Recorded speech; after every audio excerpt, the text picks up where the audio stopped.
অস্ট্রেলিয়ার বিপক্ষে প্রথম টেস্টের আগে ডারউইনের মূল ভেন্যুতে প্রস্তুতি সেরেছে বাংলাদেশ। ব্যাটিং বোলিংয়ের পাশাপাশি ক্যাচ অনুশীলন গুরুত্ব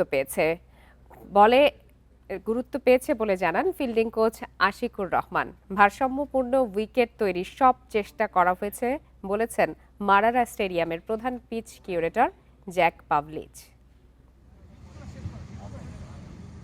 ডারউইনের মারারা স্টেডিয়ামে টেস্ট ক্রিকেট ২২ বছর পর ম্যাচ ভেন্যুতে বাংলাদেশ দলের প্রস্তুতি ওয়ার্ম আপ দিয়ে শুরু।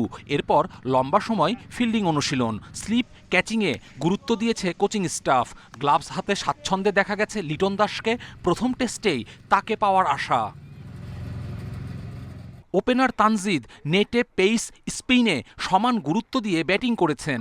তাসকিন, খালেদরা লাইন লেন্থে জোর দিয়ে প্রস্তুত হচ্ছেন মূল লড়াইয়ের জন্য। ৩ বিভাগে কার্যকর অনুশীলন, লড়াকু মানসিকতা ধরে রাখতে চায় management. As a fielding unit সবাই প্রস্তুত এবং প্রিপারেশন খুব ভালো হয়েছে। বাকিটা ম্যাচের সময় দেখা যাবে। তারা 100% মেন্টালি প্রস্তুত এবং মেন্টালি প্রস্তুত হওয়ার জন্য এতদিন কাজ করা হয়েছে এবং ইনশাল্লাহ তারা ভালো করবে। ডারউইনের মারারা স্টেডিয়ামে হয়েছে মাত্র ২টি টেস্ট, সবশেষ ২০০৩ সালে। উইকেট কন্ডিশন নিয়ে কৌতূহল দুদলের পিচ কিউরেটর জ্যাক পাভলিচ স্পোর্টিং উইকেটের আভাস দিয়েছেন। ২-৩ দিনেই টেস্ট শেষ হবে না প্রত্যাশা তার। আশা করছি একটি মানসম্মত উইকেট পাওয়া যাবে, যেখানে ব্যাটিং বোলিংয়ে ভারসাম্য থাকবে, স্পিনও কাজ করবে।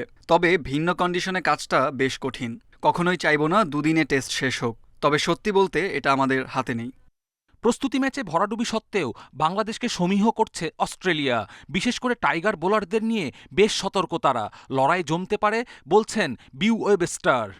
ওয়ানডে সিরিজে যারা নাহিদ রানাকে খেলেছিল তারা বলেছে ও খুব আগ্রাসী বোলার, ব্যাটারদের ওপর চাপ তৈরি করতে পারে। তাকে না পাওয়া বাংলাদেশের জন্য সত্যি কঠিন ব্যাপার, আর সেদিক থেকে আমরাও কিছুটা ভাগ্যবান।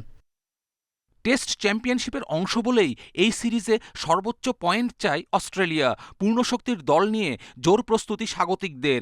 ডারউইন অস্ট্রেলিয়ার মূল ভেন্যুগুলোর বাইরে হলেও দর্শক উপস্থিতি নিয়ে আশাবাদী অজিরা। কপিল পাল, ইন্ডিপেন্ডেন্ট নিউজ।